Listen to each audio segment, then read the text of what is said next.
Merci de votre fidélité. Vous êtes très nombreux à suivre le canal Congo Télévision. Vous nous suivez également sur la 96.8 MHz, Radio Liberté Kinshasa, mais aussi sur CCTV Ralik officiel, votre chaîne YouTube. Infiniment merci. Merci parce que vous nous avez encore choisi pour ce nouveau numéro de votre magazine, de votre émission. Parlons Justice, qui reçoit pour vous sur ce plateau de CCTV Ralik. Maître Clément Gondé, il est expert en sciences forensiques. Maître Clément Gondé, merci d'être venu. Merci beaucoup, M. Bonheur Zinga, de m'avoir invité à ce jour. Alors, nous allons évoquer notre thème un peu comme nous l'avons dit. La fois passée, nous avons parlé de la problématique du non-aboutissement de l'enquête, mais nous allons continuer justement. Nous allons parler d'abord de l'enquête et de son aboutissement. L'enquête, c'est-à-dire que, comme on s'est interrogé, quid, c'est-à-dire qu'en est-il des enquêtes en RDC, mais aussi l'aboutissement de ces enquêtes.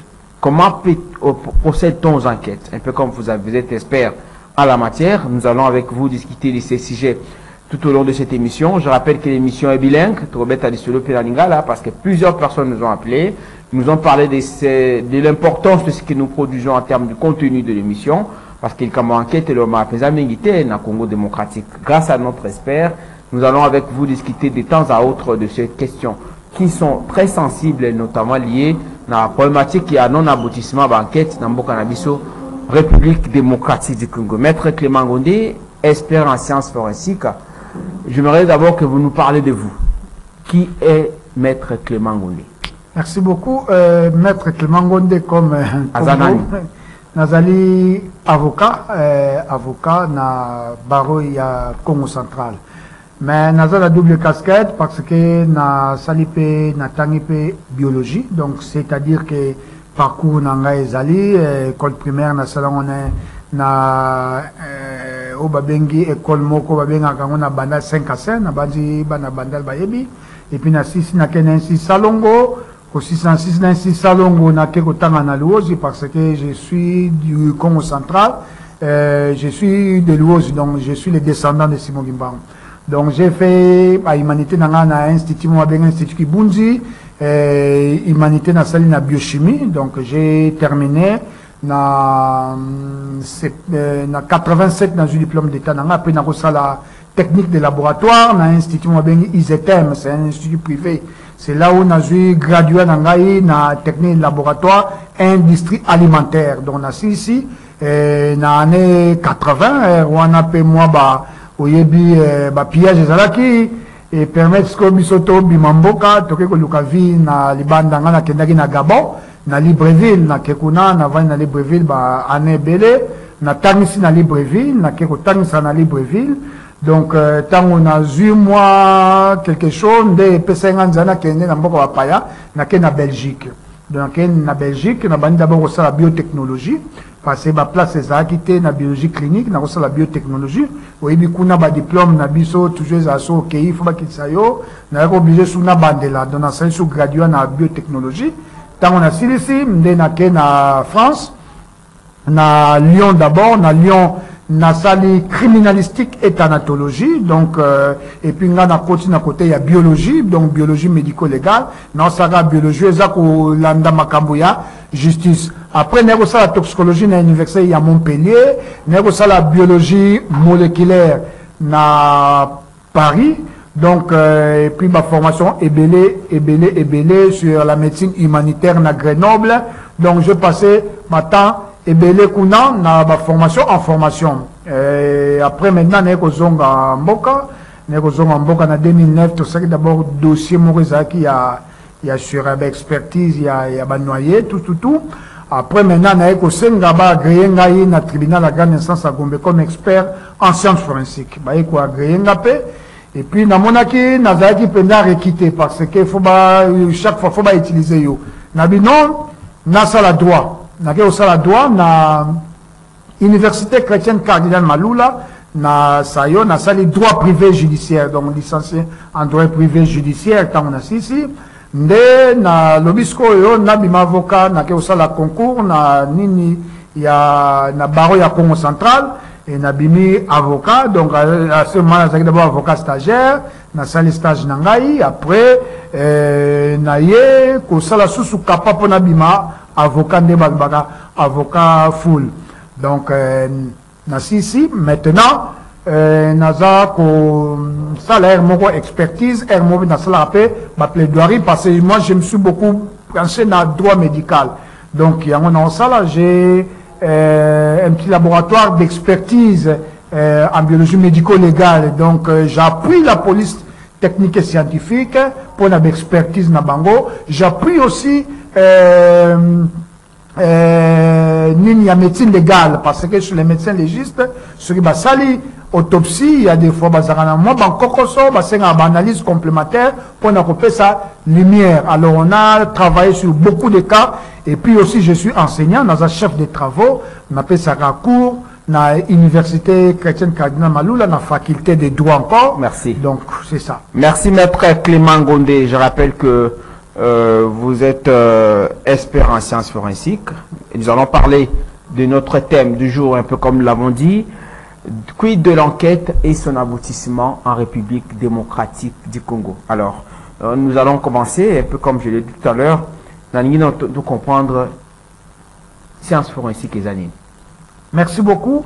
La science forensique est la science et la preuve, donc la science de la preuve irréfutable, la preuve opposable à tous. Alors, depuis 1980, les aveux et il y a qui détrônant par la preuve. Parce que les lois en matière pénale, vous savez, quand vous arrêtez quelqu'un, vous ne pouvez pas envoyer quelqu'un comme ça en prison. Il faut qu'il y ait de la preuve.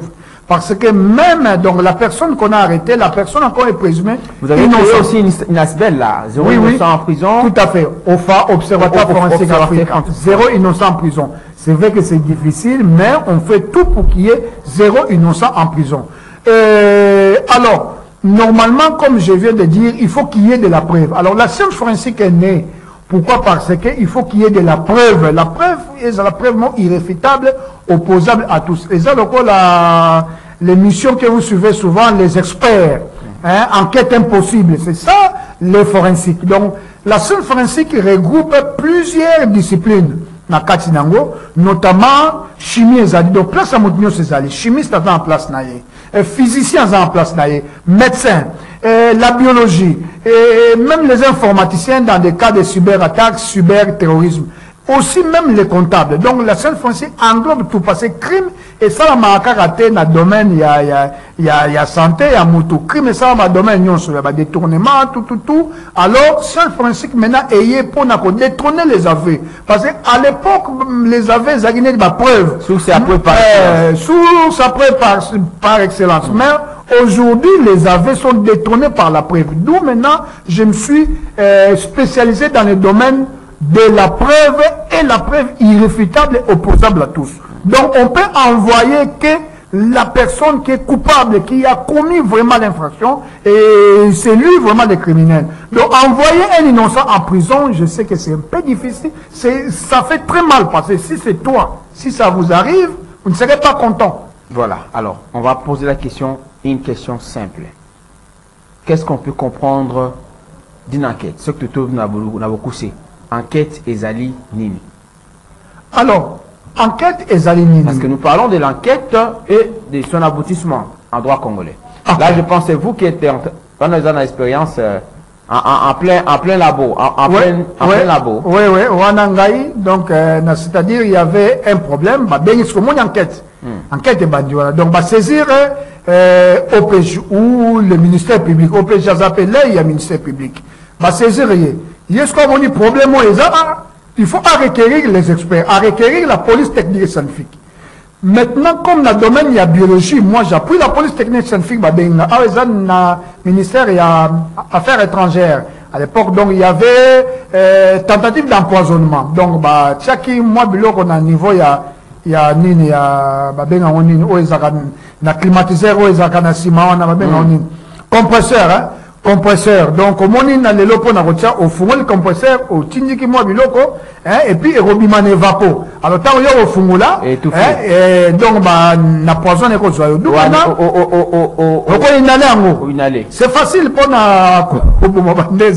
les lois criminels, comme na façon belé. Mais biso pe na moi maël na biso to yaga pour na ko. Mais est-ce que détecter quand on est détecter moni, climatiser moni nini na vapo ezo boaka moi babiloko mo pe bamoni ba tâche moko biloko moko inhabituel na kati ya wana eza pena na cabinet penza ya ministre bamoni pa babiloko moko inhabituel alors étiqué tu vois étiqué batou maintenant ils ont directement saisi voici ma réflexe madame Rosala et il faut appeler les experts au baroya koye beza nini et pour na nini. Et puis maintenant, à ce moment-là, on vient faire le prélèvement. On vient d'abord moni ba lumière wana na misu boko monate, mais ba lumière wana za ba technique moko oyo toza ko utiliser wana pour na ko larisa eloko wana za nini.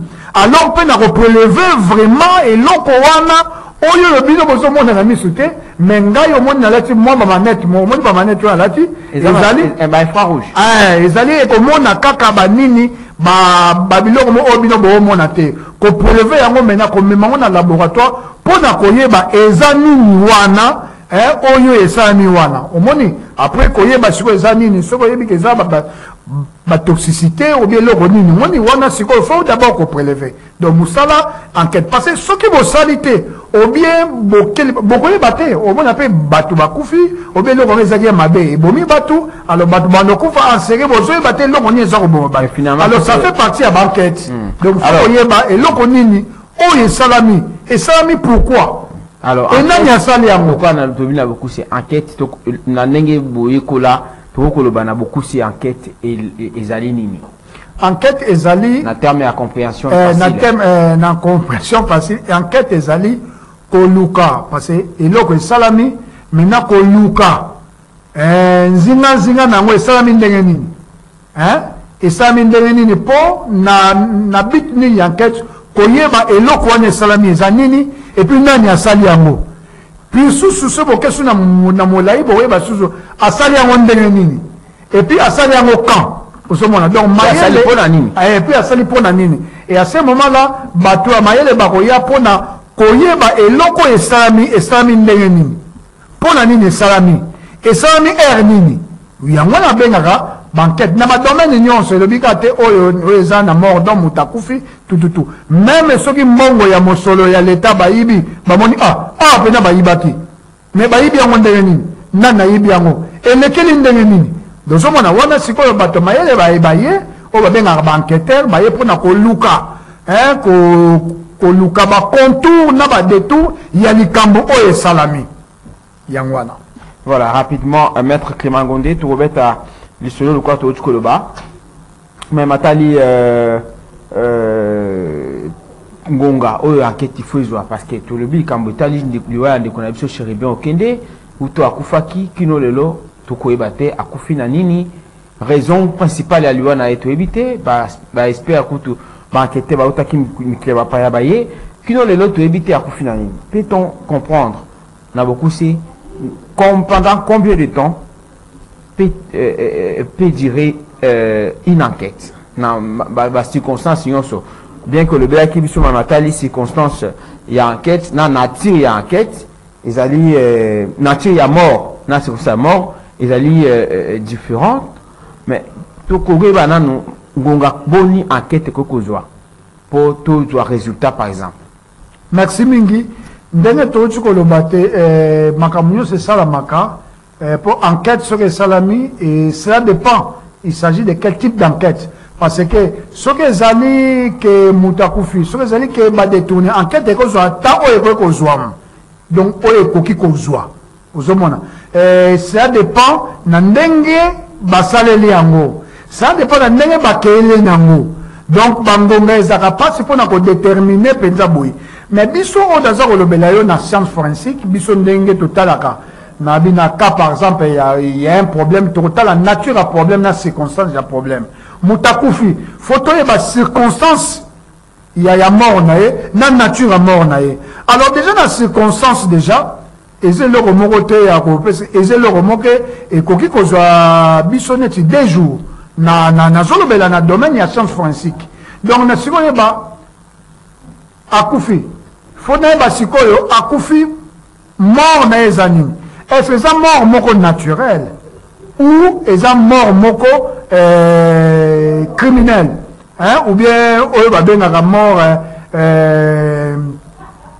mort suspect au moni ce qui mort déjà est suspect et qu'on peut ça sikoyo ba questionnement faut ba est-ce que akufi ndenge nini nana bomi ce que ça nana bomi et vous avez mutupa mi bomi mutupa est-ce que mi bomi ou bien bomi voici ma question parce qu'en fait au moment même il y a loué un déco Delphin Kaimbi, il y a eu des interrogations, tout, il y a disparition là et on a dit ben bah écoutez à Mitsi Singala Kingo, est-ce qu'il y a eu Bomaki, est-ce qu'il y a Bomaki, qu'est-ce qui s'est passé? On n'a pas justement pu détecter raison à loué un déco Delphin Kaimbi à son temps. Alors, dans la science forensique, il y a un sur le BT. Pour la banquette, moi je vois d'abord dans le centre Zaka moto, la personne. Ce qui enquête, c'est abouti, c'est Eza moto. Donc, ça, moto, tu peux expliquer à moi. Donc, moto. Moto, Aza centre d'enquête. Moto. Aza centre d'enquête. Alors, pour nous avoir une circonstance dans la moto, il y a Koufi, est-ce que mort criminelle ou mort naturelle? Et ça facile. Au moment. Pour nous avoir que moto a Koufi, ami bomi ou bien babomi, et ça aussi facile.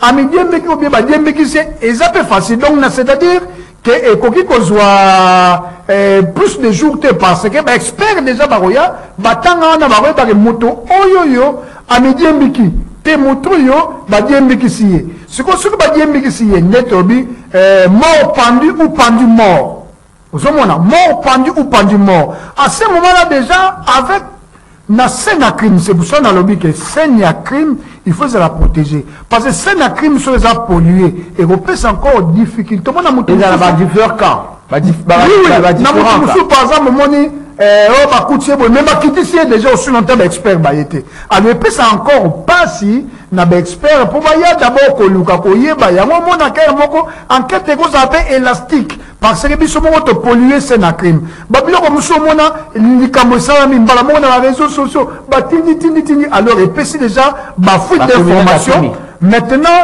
enquêteur, et vous savez, Koko Sopona Bangopo, Bakene Pona enquête et abouti. Maintenant, science forensique, la science de la preuve, na matière, il y a circonstances, il y a mort. Nous, on donne que 48 heures. Nous, on donne que 48 heures. Nature, il y a mort. Nature, il y a mort, Sikoyo. Quand c'est une mort suspecte, là maintenant, cela dépend de la personne qui doit requérir les experts. Par exemple, à Kaoyo, il faut un médecin légiste qui doit faire l'autopsie. Et l'autopsie, ça peut prendre un temps au parce qu'il y a des formations avec examen complémentaire. N'a pas ce exemple, par exemple, na cerveau. Pour na voyer makambo eleki na cerveau. Cerveau, tant que tu fous la rango, tu check rango, na kati na formol, il y a 10%. Il faut causer la 21 jours pour na ça là-bas, des coupes. Au moins, ça dépend, il y a nini. L'examen, monsieur Eko Bimanango, mais il y a des analyses où Eko Zoa pétant et Eko Bimanango. C'est temps Eko justifié de le barrer, lenteur Eko Tanini. Est-ce que ça, le cas pour le baki, la fois passée, on n'a pas de plateau technique, on n'a pas de base de données qui fait que, qui font que Makambo, Oyo, Toko Kanisa, tout ça, la ngonga mouke, Toko kit, tout ça, tant que le baboué, Batindi no, va prélever, va donner, Batindi Namboka va paya, après, puis ça, il y a les temps, tous les résultats, ça prend le temps que ça prend. Malheureusement, ça n'aboutit pas parce que nous parlons des aboutissements. Alors, l'enterre, Moussou peut cause là. Et cause à la paix normale. Voilà maintenant le ministère public, il y a Azali, Azam Konzi enquête, il y a quoi justifier en gros. Non, par rapport à ceci, l'État a quoi peut justifier. Il y a une enquête, nous, c'est un ndé. Donc, ça dépend pas. Nous sommes facile, mais elle, Moussou, les mêmes, Moussou, et puis, moi, compris pas. Pour la cas, en cannabis, principalement, qu'est-ce qui fait que, l'enquête est aboutir? S'il faudrait être clair, est-ce que c'est par rapport à l'absence et à la plateau technique, parce que vous l'avez évoqué dans la précédente émission d'Abisso, est-ce que c'est par rapport à l'aboutissement, à l'absence et à la plateau technique ou d'autres données, mettre sur la base des données, le Kolobaka, on n'a pas de profil, il y a un criminel, quand des faits criminels se commettre, on ne sait pas où se référer finalement. Il y a un autre qui mutunde mutaza na centre. Donc, na série mutuka mutako bongisa. Na mboka na biso tozana bato mayele ebele. C'est vrai que babiloko ebele zape kozanga biso vu ma petite expérience ne komonango na koto ya police technique et scientifique, na koto ya médecine légale, na koto ya pe ba cours et tribunaux. Na yepe komona il faut tout ça quand même, il faut to miye bape. Ezaka te to ça ba critique moka ni il faut to miye ba. Tout ça on a pas sur exemple moko. Pour identifier Moutou, il faut qu'il y ait d'abord de l'identité à l'identification. Il faut qu'il y ait une identité. Nous avons des problèmes d'abord pour l'identification de la personne. Donc, de l'identité à l'identification, on n'a pas une base de données. Par exemple, on ne peut pas avoir des données là-bas? Oui, là maintenant, c'est aussi une matière. Pourquoi? Parce que base de données criminelles, ou base de données au Batiaka, nani nizandenge moroté, nizandenge moroté, nandenge tango tozora nini abapranti yaba nini, nizandenge moroté. Parce que dans San forensique, la manière dont on travaille pour l'identification de la personne est la réalité. On prend tout. Parce que dans l'empreinte, par exemple, la CENI, la moni, souvent, basée sur l'empreinte digitale. Donc, là, tu sais, misapi. Ils appellent, madame, on peut identifier une personne, na, misapiwana. Et puis, dans mon sous photo, oh, yo, bah, camille, ça, le col là, ni, l'empreinte, il y a misu. Maintenant, dans le pays, nous sommes au pays, bah, ça, même, en dehors de cela, bah, ça, même, un portrait. Donc, ça dit, bah, une photo de face, de profil, bah, tel peu, bah, signe, ma signalisation, à Moutou. Donc, tu dois passer, bah, voyez, bah, il y a un tatouage, ceci, il y a ceci, bah, signalétique, ou on a passé, on la médecine légale, pas un élément, oh, il y a ça. Après ça, on a empreinte digitale, tu vois, empreinte génétique, et ça n'est pas ADN. Mais chez nous, la législation est dans la matière. Donc, il faut d'abord commencer par y penser aussi sur les empreintes génétiques. Et qu'on permette, par exemple, sang. On peut prélever avec les ADN. On peut comparer en telle personne, vraiment, la mouton à Koufiboui. Nabaka, par exemple, crash. Crash, les corps déchiquetés, vous n'arrivez plus à reconnaître. Mais avec la biologie moléculaire ou dans les ADN, on s'est identifié. Donc, nous devons aussi évoluer. Et pour le faire, s'il y a une volonté, il y a les moyens, nous pouvons concrétiser tout ça. Voilà. Alors, nous parlons de... Vous avez évoqué la possibilité, il y a ça la mieux, c'est-à-dire qu'il faudra avoir une base de données, mais plateau technique aussi, c'est un problème. Vous l'avez évoqué la fois passée. Oui. Ça peut être sub-à-cause et à lenteur, il y a banquette. Tout à fait. On a dit que tous ces jours aussi, nous connaissons des histoires, dans terme, il y a crime, mais on ne sait pas détecter vraie cause, à cause, peut-être, passez-moi l'expression, il y a absence, il y a plateau technique, entre autres, tout ça, le matériel nécessaire, pour la banquette. Ok, tout ça, j'ai l'habitude, c'est la police technique et scientifique. La police technique, toi, dans le laboratoire. Là, vous avez parlé de... La police technique et scientifique. Oui, ça fait... Ils ont un cadre de banquette toujours. Mais bien sûr, la police, il y a c'était la police technique et scientifique. La police technique et scientifique est sous-utilisée par les magistrats. Pourquoi? Parce que quand il y a un procès, les centres d'un procès, c'est quoi? Ils ont la preuve. Centre d'un procès, c'est la preuve. Et puis, la justice pénale. La justice pénale est une justice stricte. Il faut qu'il y ait de la preuve. Alors, la police technique scientifique, comme vous voyez là, applique ce qu'on appelle la criminalistique. Et la criminalistique, c'est l'ensemble des techniques utilisées par la police ou la justice dans le but de démanteler l'auteur d'un crime.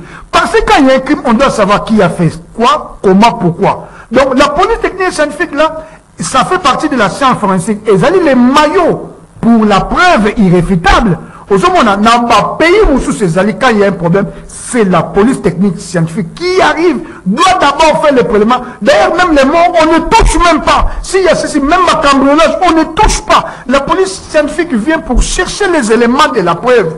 Pourquoi? Parce que la preuve là sera exploitée. C'est ça. Les magistrats, il faut pour exploiter la police technique scientifique. Et ça,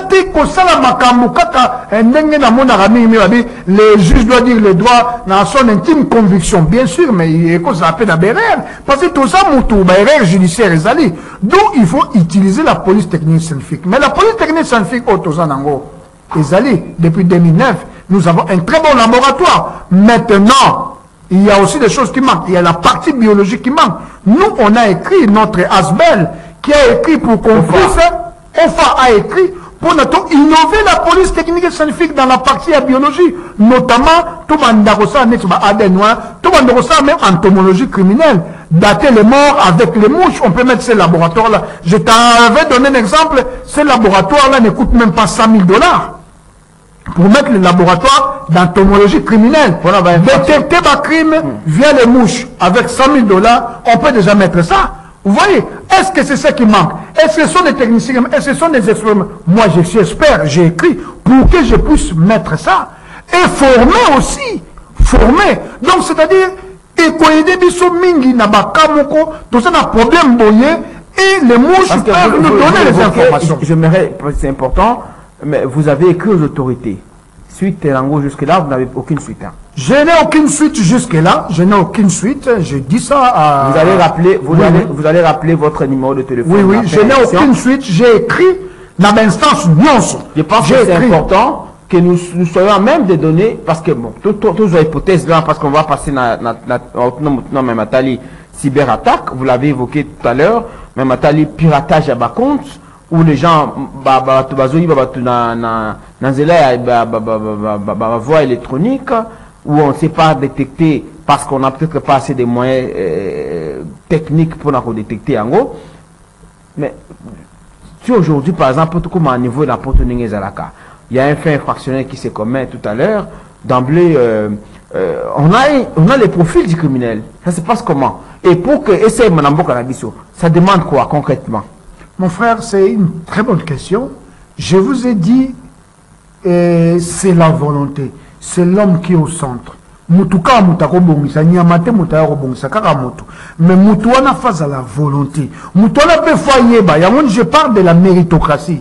Il faut l'homme qu'il faut à la place qu'il faut. Ce qui ba tu wana mo kondisa na ba innovation. Yebaka ke ngande na zali na domaine. Pourquoi parce que biloko nyonso tout ezakaka na domaine ya chef de l'État te yem ko non. Le chef de l'État a ma ramification à cause de la Ndengoyoki condom maréchal a dit le président fondateur n'est pas un magicien. Seul il ne peut rien, mais avec l'appui de tout son peuple il peut tout. Donc c'est-à-dire que les collaborateurs, les gens au besoin na parcelle à pouvoir, au besoin na nini na moi parcelle à pouvoir bâtir une place moroboui et c'est rien que ça na domaine oyoyo parce que c'est la justice qui élève une nation. S'il y a la bonne administration de la justice, la nation sera aussi élevée. Alors qu'est-ce qui se passe? Il faut qu'on à la hauteur, il y a comme ça là, qu'on y ait pas innovation, qu'on y ait pas ça. Et pas monsieur l'okanisé zali mutouya et pas monsieur l'okanisé ça maté donc il faut ça. Les lois de bambok et belé n'ont pas le baboyer. Crime salami après quelques minutes quand Kabaïbi donne un profil à moto. Pourquoi? Parce qu'en amont déjà ils ont tout ce qu'il faut. Est-ce que oui. Est-ce que les missions te en côté? C'est facile. Mais qu'est-ce qu'il faut pour ça? Ça ne demande rien. Ça ne demande, il y a un habit que c'est la volonté seulement pour nous les moyens. Important. Bon, pour nous une base de données, je ne peux pas vous donner un prix comme ça parce que je n'ai pas une bonne maîtrise par rapport au prix. Mais je sais que l'État congolais n'est pas incapable de faire ça. On peut bien le faire. Parce que ça dans côté, parce que ceux dans Monica Bambongo déjà détourné, on a 57 millions, 100 millions, c'est 2 millions, 3 millions, 5 millions. Or, on a déjà laboratoire, côté biologie déjà. Pour faire un laboratoire dans côté biologie, la police technique et scientifique, et aujourd'hui c'est 5 millions. 5 millions, on détourné 5 millions. Combien à peu près? Donc, il y a un avis et qu'on soit 5 millions. D'un côté, par exemple, n'a pas exemple, mon repos dans tout laboratoire, il y a une entomologie criminelle. C'est 100 000. 100 000 $ environ. 100 000 $. Pour tout laboratoire, il y a biologie moléculaire. Tout ça, il y a 1 million. Donc, d'un côté, il y a digital forensique. Sur les cyberattaques. Et conseil n'a pas 2 millions. Donc, ça dit dans l'ensemble. Forensique, quid? Digital forensique et par rapport à la cyberattaque. Ouais, et ça dit pas 3 millions. Moi, je dis, j'ai été victime, par exemple, il y a piratage à compte Facebook. On pirate, on agit au nom et pour votre compte. Hein. Tout à fait. Quand on agit, on utilise votre compte. Maintenant, on écrit à Maître Clément, j'ai besoin d'argent. Alors, c'est pas bonheur. On parle à mon nom. Oui, oui. C'est compliqué. Tout à fait. Même digital, oui, vous voulez. Oui, oui, même moi aussi, victime des mêmes problèmes. Mais pourquoi digital forensique, vous avez dit? Digital forensique. C'est-à-dire que Donc, ce sont bateaux maïs, la forensique, la science, et ça, c'est la science forensique applique la criminalistique, criminalistique, et ça, ensemble de techniques pour nous démanteler le terre d'un crime. C'est-à-dire que, on doit mettre un système sur, je sais que dans notre pays, nous avons de très bons informaticiens. Hein, c'est les mêmes informaticiens qu'on peut mettre, mais aujourd'hui, quand même, il y a quand même, moi, avancé, nouvelle technologie. Il y a des façons, il téléphone, ça, ce sont des innovations. Il y a téléphone, mais dans un bref délai, au moins un téléphone, donc, et parmi, moi, on a déjà téléphone. Aujourd'hui, nous avons une géolocalisation. Pourquoi? Parce que les système déjà pas nabiso déjà na moi avancé moi muke na za ko beta pena maboko pote na kaleza kité na ba géolocalisation on sait déjà savoir muto azo senga mbongo na kidnapper senga mbongo aza na place ni passer toza na kidnapper bakaba tozali na bangai na mona ngwe mso pesa ngai moi pasi mutu pe asali pe a kidnapper mutu asengi pe mbongo na réseau pe etel na soki mani soki nini mani ni mani ba réseau ngo bien c'est belé pour ne pas faire la publicité mais batini mbongo na réseau on appelle la téléphone na mutu pe a kepe a retirer pe mbongo et inquiété pe batute na lobi babilo ko na foi sila en Europe ce sont des histoires où ils ont rajouté pourquoi parce que mutu na ba kangai na pété et c'est facile tous un opérateur bazar nini il faut seulement ministère public qui est l'organe de la loi parce que y a mutaza na charge et à preuve il faut nous cadeau pour nous nazo senga bon alors senga on et ces numéros là sont attribués de façon et les numéros là ils ont attribué na mutaza na numéro na ye ils ont enregistré bateau peut pas faire ça bon wana ba ça peut enregistrer mais kaka yo za na aux gens à 5 000, aux gens à 10 000 et les gâtés. Donc, c'est-à-dire, ceci, il y a des blocages. Mais pourquoi on ne bloque pas? Pourquoi bien on le sert et puis on récupère la personne par rapport à géolocalisation? Et ça, Salama, et ça, impossibilité. Les Congolais sont très intelligents. Mais ce qui est là, seulement, il faut gouvernement nabiso et appuyer bateau on va zana ba idée comme me kabangona no bateau bazana idée parce que mboke kotomba makaka na bateau et nobite ke yo zali wana za mokono vandi boye ke nyo se koye pa na non mususu route pa ya bateau mususu mwa mayele wana mais kayena no tala nanu na domaine na ye tala oya zo sala po parce que par exemple le quoi ko sala makambo tali ADN nengo ko sala wana bezana cadre ka ba enquête aux en plein au moni boye eza laboratoire na ngai mo kaka moi des moyens de bord mais laboratoire et pour la police technique scientifique donc wana eza moko yanga moko na moi ba moyen de bord na mais oyo faut ezala ya l'état pourquoi ezala na privé c'est impossible ozoma na biloko toza ko dénoncer toza ko lobete sengeli biloko esi la passé et ko sala ngai moto naza na moyen te je me démerde un peu oyo ekozala faut voilà par exemple le ko mona boye likambetali ba ADN par exemple de mona boto ya pasi ba par exemple que moto ça eloko eza moto songolo eza moko pakala voilà se connaître na ka oyo parce qu'on n'a pas de base de données toza na o bengia wa plateau technique ya makasité et ko yeba na ndenge nini keza moto songolo paka il faut ba interpeller bato yango na sikoyo bokomona place monique enquête oumela après bubanda ko lobaka non bato yo boy parce que enquêteur mona azame aza limité hein anya que ne pas exemple ayeba ko identifier mais a identifier na nini a identifier dans soza ba élément na nini na ye a identifier a ko ça la comparaison na nini a ko prélever na scène à crime a prélever a ju mais a ko identifier ni a ko ça la comparaison na nini aussi longtemps à la base de l'unité ba ko banesko ko luka circonstance islam ndeni nani azaki na ye zaki ndenge ba comme ce ko zo batu kaka parce que le but alors par exemple quand il peut empoisonnement parce que mingi quand empoisonnement dit mais koloba wana par exemple koloba ba comme ko empoisonner ba na lo lenge nyonso to koloba technique pour détecter que o ils empoisonne muta kufina poison comme na présenté et vous ça demander nini. Merci beaucoup au moni ndenge biso ndenge tozali awa na mboka na biso imaginez-vous nous avons un problème sur la toxicologie. On n'a pas un grand laboratoire de toxicologie. Il y a déjà un problème. toza na laboratoire moko to ekopesa biso délai d'exposition ya poison parce que bakana mingi bazokende na prison ndenge wana mutu pa bimaki na ye boye babaliaki eloko sikoyo basoupçonne prison pardon ye mutu empoisonné ye preuve eza te mais kaka comme aza le premier suspect pa bazwi ye bamape ye. Or avec un laboratoire on peut d'abord déterminer est-ce que ça poison.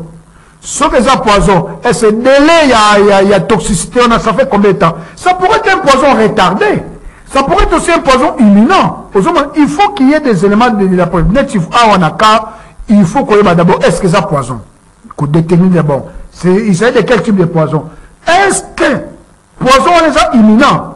Pour même sous Batoumini Bakangami Nassima, il y a problème, il y a mort, il y a Moutouana, ou bien il y a problème, il y a suspicion, parce qu'à ce moment-là, la personne encore est présumée innocente. Alors maintenant, il faut qu'il y ait des laboratoires.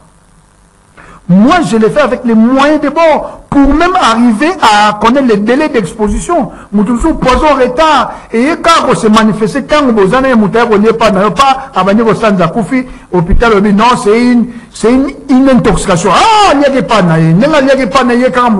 Il y a des pannes. Et quoi, il y a et ça, on poison yakala. Et bien payé, bakamusu, n'enabi, bakaming tosali, acidocétose diabétique.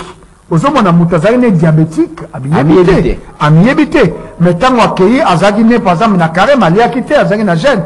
Tant qu'on lié maintenant, il y a une perturbation au niveau du métabolisme. Moutabani au centre de moutazarine, l'hôpital, comme ça, ah, poison, à Koufi. Maintenant, il faut qu'il y ait une autopsie. Mais pour une autopsie, et ça, la main. Ce que vous avez la moyen de ça passe. Autopsie, c'est des moyens de ma moto. Dans le Congo, par exemple, parce que vous êtes dans les secteurs, ça peut coûter combien? C'est ce qui intéresse le plus de Batopé et Moudakoufi. On ne sait pas dire à Koufi Nanini, finalement, il faut autopsie, mais on n'en sait pas plus aussi si cette question-là. Bon, autopsie, les prix, je ne peux pas vous donner comme ça, d'emblée, c'est parce que... Un terme estimatoire. Mais, autopsie, est 1500, 3000, 6000, 12 000, 20 000, 25 000, cela dépend de cas. Par exemple, l'autopsie n'a corps moko ils allaient en décomposition avancée. C'est autre chose. Il y a beaucoup de préalables. Aujourd'hui, par exemple, sur le département, il y a un comme les hôpital, il y a l'État, les médecins légistes qui sont là. Parce qu'on travaille na bolimo, na amour yamboka. Normalement, un acte, il y a autopsie, c'est de l'argent. Parce que l'autopsie, ça, c'est pas de la blague. Sous d'autres, c'est l'État qui prend ça en charge. Mais maintenant, et comme il y a un individu, il va en charge. Alors, imaginez vos choses en bon côté. Bon. Na osala ngondeni so bazwi encore analyse toxicologique c'est encore cher na comme na 5000 ba mutakufi bon tout ça là donc akufi mais on doit savoir mutakufi ça fait combien de temps, c'est ce qui est important. Alors on doit déjà aller minutieusement pour finir l'émission, mais mon résultat me fait si qu'on est en train d'avancer vers la fin de l'émission. Oui. Mais tout le monde matali cas par exemple, vous avez parlé des cas d'empoisonnement, il y a d'autres cas par exemple quand vous avez infraction. Oh, il y a recherche avec écriture, car détournement, vous l'avez évoqué ici, moto à Siali Mukanda, depuis à Saïlo Kwazouan, à Kezangaïté, tout ça.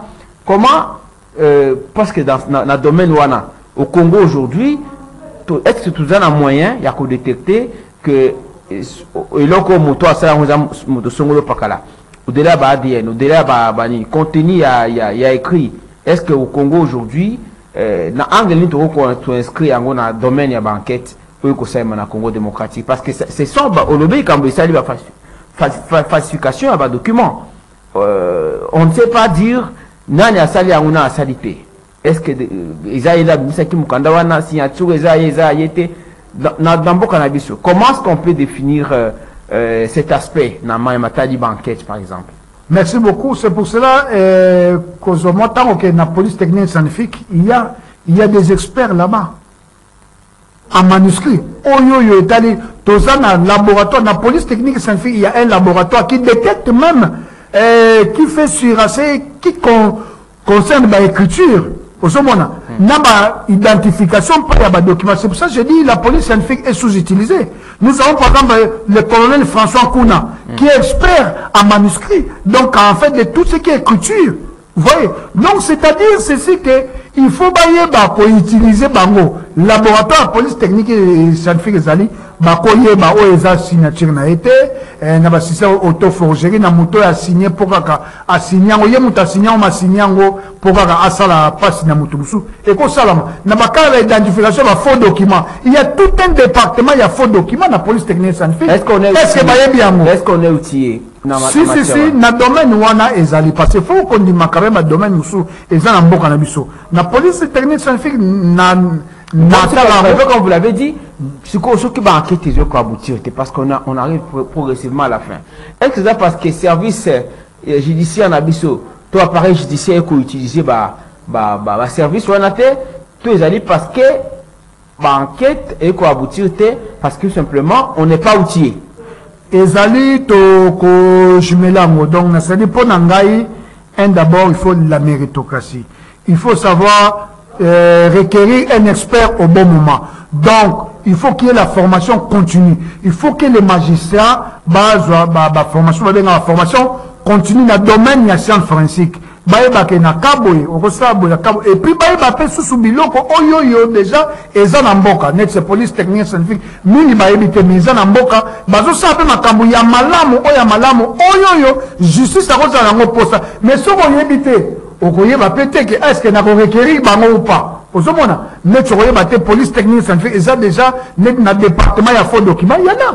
C'est un très bon département, mais au Royaume-Uni, ce qu'on y évite, donc, formation là, on doit former les magistrats dans la science forensique, et puis tout ça l'appelle un plateau technique, il y a malam. Donc, tout ça, ils ont résumé quand on est en moto. La personne, parce qu'il y a des moutako bongisa moutoukak, tobania ba magistrat, OPJ, officier de la police judiciaire, bon, là, il y a ministère public. Ministère public, c'est lui qui est chef d'enquête. Donc, c'est-à-dire que c'est lui qui doit préparer tout ce qu'il faut pour amener la preuve, pour amener la personne au Yakani. C'est ça. Identité à Mutuna Mutu, ADN de Songolo Pakala, ou empreinte digitale à Mutu Songolo Pakala. Tout à fait. Pour ne pas recharger. Parce que science forensique est ça qu'on travaille dans la charge et la décharge. Ils ont rechargé comme ils ont fait qu'on décharger. Ils ont quand on a rechargé Moutou. Et qu'on peut qu'on décharger, on va bien ma preuve disculpante. Et qu'on peut qu'on décharger la preuve corroborative. Soit est chargé, soit est déchargé. Or, quand il y a un procès, vous savez, dans les procès, c'est la preuve. Donc, dans le centre d'un procès, c'est la preuve. Alors, la preuve, et cause de la preuve indicative, et cause de la preuve disculpante, et cause de la preuve aussi corroborative. Les trois wana au mission de la scène forensique, il y a moyen de permettre à juge à dire les droits na kimia na bopetenyo se passer aza déjà na biloko nyonso na maboko et ko sungaye pour asala musane na kimia et maintenant à ce moment-là on aura ce qu'on appelle la bonne administration de la justice et la conséquence de la bonne administration de la justice. Payer au Kendeli Kolo. Alors rapidement, vous nous parlez de votre ASBEL, OFA. OFA évolue où? Et puisqu'on termine déjà, ce que vous puissiez appeler numéro à contact, voir ce que vous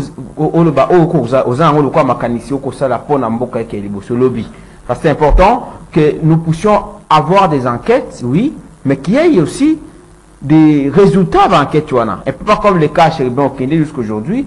On ne sait pas quand on fait Kaimbi. Chez BA, jusqu'aujourd'hui, on ne sait pas trop sur ce que c'est à Luana Bango. Pénatir même à Luana Bango.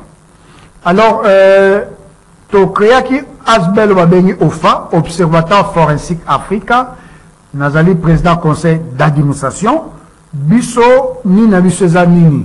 Bisso Tolingi, to innover la police technique et scientifique. To innovant on a parti à biologie, to lingi to bongisa. To appuyer parce que Asbel la monsieur Zakwa appuyer la justice pour qu'il y ait la bonne administration de la justice. Nous sommes des compétents, to lingi to appuyer. Appui on est appui technique au to lingi to sala. Donc c'est-à-dire kotia biloko nyonso oyo ezangi na polytechnique et scientifique, l'État doit mettre les moyens et nous on viendra pour former tout ça en sorte que lelo s'il y a un problème qui est vraiment administration à préveza la malamu et à soutenir le tâtonnement et à la malamu mututo sa musala ebike o non ça boy magistrat ebike na kaboye na kosala boy na kaboye na kosala boy de ba procédure. Les privés peuvent aussi vous appeler pour na baka quoi autolobia moto la kufi et tout ça. Comme c'est une asbel, c'est possible qu'on puisse vous consulter.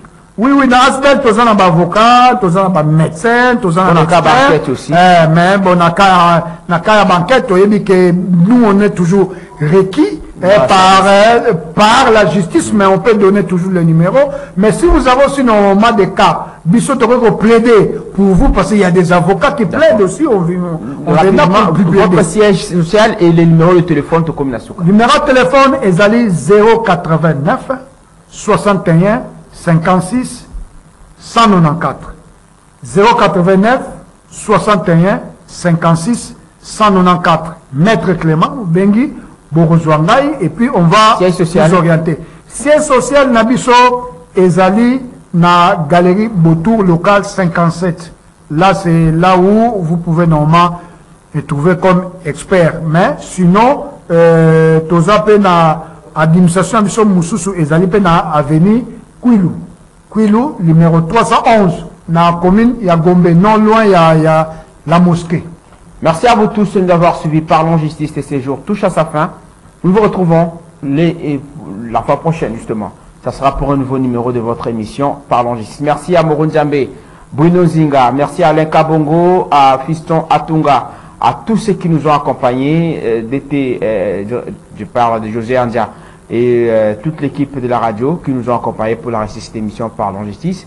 Nous vous retrouvons la fois prochaine. Maître Clément Gondé, avec plaisir pour un nouveau numéro. Merci beaucoup. Allez, passez un excellent week-end chez vous.